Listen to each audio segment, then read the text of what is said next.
Hi there, I'm Kylie Mowbray-Allen from Hello Media. And I'm Jenny Walk from Elephant in the Room Consulting, and you're tuning into Bite-Sized Business Life Podcast, the show that helps business owners get clarity and insight to grow their dream business. Whether you're launching, ready to scale, or figuring out what's next, we discuss the nitty-gritty, the hard bits, the opportunities, and the behind the scenes, and share how we've grown our own companies and helped others do the same. We're glad you're here. Kylie Mowbray-Allen from Hello Media, and you're tuning into the Bite-Sized Business Live Podcast, the show that helps small business owners get clarity and insight to grow their dream business. Good morning, Kylie. It's Monday. There's always a bit of tech issue, and we're finding that a little bit today, aren't we? Well, I think it's because of the big palaver going on with this removing being able to stream through third-party platforms out of Zoom. So that's all, rolling out over the next couple of days. So I think it put us into a discombobulated headspace, Jenny. But here we are, going well, and hopefully we are getting it out there. It's so many changes. I think at the moment Facebook seems to be kind of making so many changes to the way that it's operating and its algorithms and what it's allowing you to do. And it always makes me wonder about what it is what's coming when they're making these big changes. You're wondering what they're going to replace it with or what they're doing to kind of, essentially replace the my God, my brain is having a moment. Sorry, everyone. They're replacing that service with, it's you normally like for like. So if they're taking that away, are they about to launch something that's going to replace it? Are they doing something different that's going to encourage people to work with Facebook in a different way? So I'm always interested in that. In the background, it's all to do with privacy issues. So it's a really, really interesting one. But Jenny, in terms of bringing things out and taking things away and all that, how about the talk of the town all weekend about Meta's AI stuff, which has blown my mind. It is so much better than what you can do in Canva or with DALL-E at the moment, and way better than what you can do with ChatGPT's DALL-E too. So pretty exciting. They haven't brought it out to all the countries, but certainly Australia's got it in there, which is exciting. So for those of you that are not sure what I'm talking about, if you go to, it's on all the Meta platforms right now, but it's an easy way for you to do just to test it out with yourself, is if you go to Messenger, and you could do that as I'm talking away, if you like. At the very, very top of Messenger, it says, ask Meta AI anything.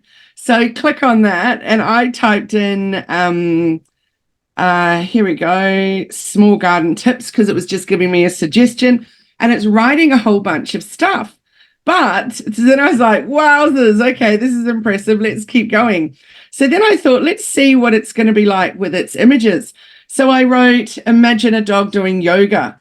So it gave me a pretty incredible picture. So anyway, then my most recent one was, now I want a black schnauzer doing the downward dog pose from yoga. And it's literally looks like my dog doing it in this. It's even got a yoga block and a yoga mat and the whole thing going on. I was in a retreat, Kylie, so I must be the only person on the planet who doesn't know about AI at Meta. Because when I go onto my Messenger, I've just found it. It's at the bottom corner of my page, not the top of mine. But yes, it's like I had no idea. On your phone? Yeah, on my phone, yeah. So I must be a little bit kind of away with it, because we had a kind of a business retreat with kind of 20-odd women just chilling out and getting to know each other, and we weren't really on social the whole weekend. So I'm going to have to go and see what all this AI is about. Start having a play. It's pretty awesome.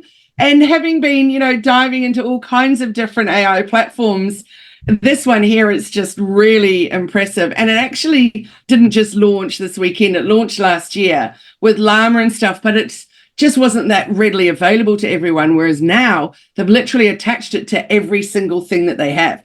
So you could jump in on Instagram or like I've shown you then with Messenger. It's just extraordinary. So pretty exciting to see what's coming with that.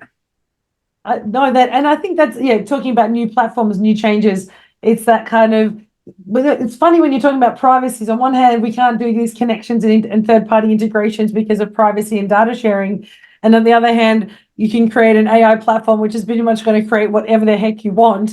And it's going to be a little bit crazy. So, and using other people's stuff. That's the thing in terms of copyright and things. It's deeply, deeply fraught with issues.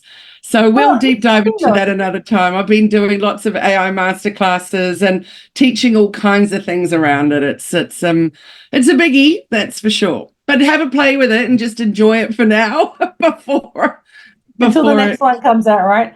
Yep. It's actually, it probably aligns very much with our topic today. We wanted to talk a little bit about kind of getting, business inspiration, how we can kind of reconnect with some of the kind of to be inspired in our business. Because we all get to a point where, things are going on and we're like, what's happening? And we start to kind of feel a little bit tired. And what does that mean for our business? So kind of reigniting the inspiration. To some extent, AI does help us do that. I built a new platform on the weekend because I had a little bit of inspiration talking to some beautiful Indigenous artists and went, I'm going to create something here. And I started to do that, and I was using some AI to help draft some of the content because it's general content, doesn't relate specifically to me.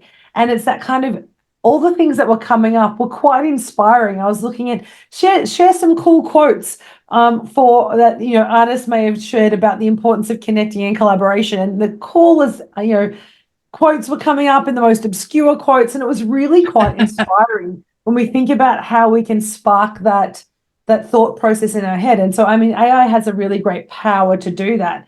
But there are so many other ways that if you are starting to kind of feel a little bit flat, you're looking for some inspiration in your business, there are so many great ways that I know you and I do, but that we've kind of tapped into over the last couple of years to keep that kind of fire burning.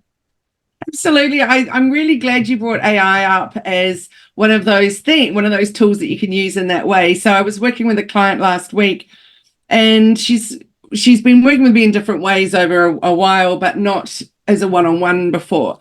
So that was really fun. And she just couldn't believe what we were able to do with AI in terms of generating some ideas. So we needed some taglines, and so I just pumped it in there. Not one of them did we use, but we got words out of many of them. So I think just to help your own creativity. So it's almost like sitting there at a round table having a chat with all the people, that would be able to support you in your industry, seeing what ideas they all come out, you're brainstorming together, and then you pick out the best bits and put it together. So yeah, I think it's such a great way to be able to use it, and a great way to get inspiration for your business.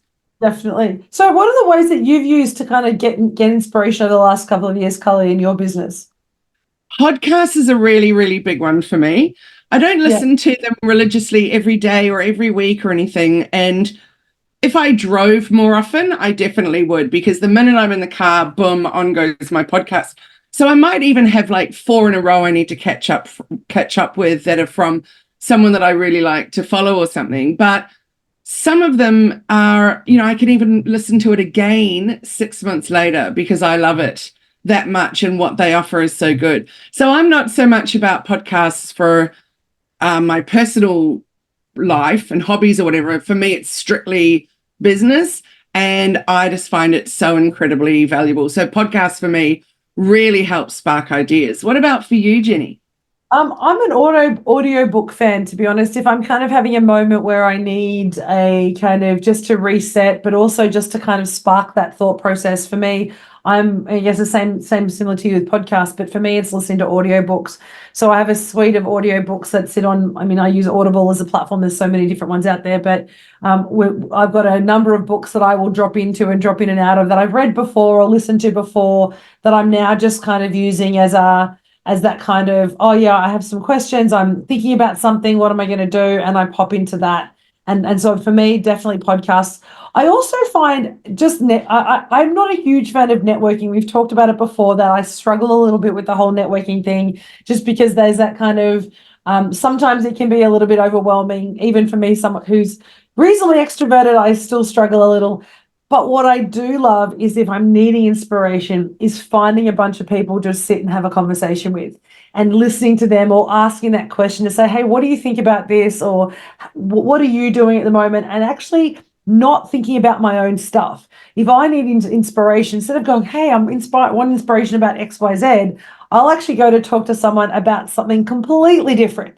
And in fact, while talking about something completely different, it will spark something in my brain because I'm not thinking about it all the time. It's giving me space for my brain to kind of ruminate a little bit over it and mull over it. And so through those conversations of listening to what other people are doing, whether it's, when you were designing your training programs and when you were before you're launching your membership, talking to you about that was like, oh, I love that, and getting really cool inspiration. So for me, definitely that's a large part of my inspiration. Yes, I agree. And I think having you and I having, worked together in so many different ways over so many years now, just having that person to bounce ideas around with just makes such a difference, massive, massive difference. And in terms of the online or the in-person networking, it's a really interesting one because I do really miss those experiences that I used to have when we did those monthly in person, because it's those little organic chats with the person you're having sitting next to you or whatever too, which I really, really, really enjoyed. But that's why with the growth trio, right, that we're bringing that back. So yes, we're teaching workshops and it's about learning, but also in the evening, we're just having a wonderful networking dinner. So it's sit and chat and just surround yourself with like-minded.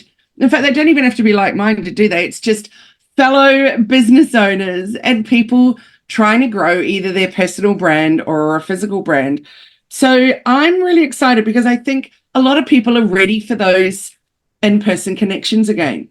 Oh, I'm 100% agree with you. And I think that's where for me networking shifts from being something that I find a bit like, oh my God, not again, to actually enjoying and get that inspiration. It's when we're doing something else that's not just about networking, we get the opportunity to share and talk and learn at the same time. And then at the end, we're drawing on that experience for the day to say, what are your takeaways? What are you thinking? Where is your head at? And that in that kind of networking event at the end. But really, I kind of see that as consolidation. So, you can't really say, come to our consolidation event. So much nicer to say dinner. So, but really that's what it's about. You've got a day of learning and then you need time to kind of, to have that kind of settle in that for your mind and your kind of awareness to really marinate on what you've learned. And I think that's where that inspiration comes in. So the event I went on the weekend, it was, so it's that 18 amazing Indigenous women, all kind of connecting, all different works of life, mostly artists, actually. So artists and healers and a couple of other business people, but mostly those, the kind of art and service industry, health industry. And so for me, sitting there as the business coach, listening and thinking about what they're doing and how they're connecting and the work that they're doing, I found incredibly inspiring and kind of sparked so many ideas in my brain that I wasn't expecting to get from that event. And I think it's when the whole point of inspiration is if you're searching for it, it's going to evade you. It's actually when you want inspiration, step back. I think it's about stepping back and doing something separate. So your brain finds that connection and seeks it out without forcing it, without feeling like, oh my God, I need inspiration. It's like the old writer's block, right? Oh my God, I can't write anymore. Let me go into AI and tell me what happens. But now it's like, actually, go do something else, mow the lawn. I get inspiration by folding washing. I hate folding washing, right? Absolutely. It's the one thing. My mum comes to visit on the weekend and she's like, do you want me to do the folding? Because the table is always full of folding. It's Michael and I's running kind of joke that we have about the fact that there's always folding on our table. But sometimes I will just go, I'm just going to fold. And it's the moment where it's 10 or 15 minutes or an hour, depending on the volume of washing. But in that moment, I find it's kind of calming and it clears my brain and I get to do something completely separate from business. And I finish that and go, oh, I know what I need to do now. And then I go back and do the stuff I need to do. I love that. That's what I find with ukulele and whistling. It's just in a different space. So then my drive home will be quite different. The ideas in my head compared to the drive there, which I've literally turned my computer off, picked up my ukulele, got in the car, and I'm kind of like, oh, getting there. But the drive home is a whole different ballgame. Yeah, definitely. I love that. And I think that's it's again, it's something that's sitting outside the box, right? It's something that's not part of what you're doing. You're not focusing only on the work or only on the piece. One of my favorite books that I've talked about, you see it on our recommended book list, is Stephen Pressfield's series of books of Do the Work and the Art of the War of Art. He talks about the resistance and he talks about the struggle that we get as particularly for writers and artists and people who are turning their craft into a business that who often kind of get that stuck. You get that balance between them. And I heard this on the weekend saying, I don't want to be doing my art to the point where I don't want to do my art anymore because it starts to feel Mm. like it's the labor of love rather than the love of the work. And so when we talk about, when Stephen Pressfield, he talks about this resistance, he talks about how to get past that resistance and to have routine, because routine actually creates inspiration, funnily enough. Because when you have routine, you don't have to worry about doing the kind of smaller stuff because you're in that routine and that habit. And then you've got space for creativity and space for the other pieces that come. But you need to set those boundaries. You need to set routine in order to create space. So this kind of balance of getting past resistance and moving forward and maintaining inspiration actually comes back to how you work. It makes sense. It makes total sense that as soon as you've cleared that space in your brain, you're allowing. It's the same with got a difficult client or a client that's not really working well with you, it's not gelling or whatever, then move them on, make space for something better and new to come in. Exactly. And I think that's the piece is how do we manage? And I think so many people get caught up in that being stuck about what that looks like. And they feel like they have to do something. If I need inspiration, I need to find it. And I think the pressure you put on your subconscious and your unconscious around that when you're saying, I must do, it actually has the opposite effect, right? So, Mm. I know that's for me when I have moments of procrastination. I like to, I call it positive procrastination, which I love. It's about saying, I'm doing things I need to do. It may not be on the top of my list of the things that I need to do, but particularly when I'm writing workshops, when I'm designing things for clients, whether it's creating capability statements or web pages or even writing tender responses, sometimes I will say, okay, I'm giving myself 45 minutes to do something completely random, but it's something that I'm still working towards. It's either housework or it's folding clothes or it's going to the shops and doing my online groceries or something that I know I still need to do. It's on my to-do list. It's not at the top of the list, but it's on the list. So I'm still getting through stuff. So I'm procrastinating, but in this way that's actually still moving me forward. If that sounds, I know that sounds probably weird, but for me, that works really, really well because then I come back to the desk and I'm so energized and I'm like, yeah, I've had my brain, I've had my moment of little kind of morning tea or whatever it is, and I've taken that break. I've done something valuable and worthwhile in that time. And now I've got, that inspiration, that spark is back. That's so good. So for me, how I do it, so say I needed to get something out on Friday that I'd promised I would get done. And of course, I didn't do it. I procrastinated. I did many, many things that was super, super important. But then I was like, okay, how am I going to make myself do it? Well, it's my first job at 6 a.m. So at 6 a.m., there's nothing else going on with my team asking questions or we're trying to sort something or whatever. So I knew get that rotten job done then, which I did, and very proud of myself. Emailed the link off to the client, and phew, it was over with. But I procrastinated on that one for a week, and I'd set Friday as my deadline. So, 6 a.m. Monday was better than nothing. So for me, the way to make that happen is, okay, that's your 6 a.m. job. Yeah. I love that. And again, it's planning and scheduling the things that you need to do in order to get the work done. And whatever that looks like for you, it makes all the difference though in focusing because you've made a decision, you're moving forward to what it looks like. Okay, this is what I need to do. This is how I've got to work. And you set that intention and then you just go and do it. So again, it's planning, it's a bit of scheduling, and sometimes that schedule is what gives you the opportunity, right? It's that plan. Absolutely. In our Shine monthly membership, we have a 2-hour, once a month, 2-hour content club. So you come in on that, and you might already have been working on your content already, but this is a chance for you to get it finished and scheduled, and we're in there to support you with that. So you're still doing it yourself, but you can ask the questions, get help with the scheduling, help with the hashtags or whatever. And I'm finding it so great to just get stuff done because it's in the calendar, even just for once a month. Like for me, that stuff goes on once a week, but for some people, once a month is plenty to actually get that happening. So schedule it, get your inspiration, and get it done. Yeah. So I think it's funny how you and I work so similarly, and maybe that's why we kind of play so well together. I think is inspiration comes when you give yourself space to do that, and you give yourself something, so it allows the opportunity for the inspiration to come. And for both of us, inspiration and that space comes through really good planning. And so we plan our day, we give ourselves that space in our diary, in our week, to enable us to have 3 or 4 days of thinking about it before we have to get it done. And I certainly do that. My colleagues and Helena always talks to me about the fact that I start things 3 or 4 weeks early, but I'm still doing it on the last 3 days. And it's not because she's like, but you like to work like that. And I was like, no, I really want to be more planful. And then we realized that is me being planful. I think about it for 2 or 3 weeks like you did. And then the last 3 days is when my brain goes, I've got all the things that I need. I know exactly what I'm doing. Bam, let's go and do it. And that's my planning phase. That's my inspiration cycle. It's think about it, wonder, talk about it, do all that, do a little bit of planning, and then smack it out like you did in 3 days, or for me, it was 2 to 3 days, or in 1 hour in a session. Let's get it done.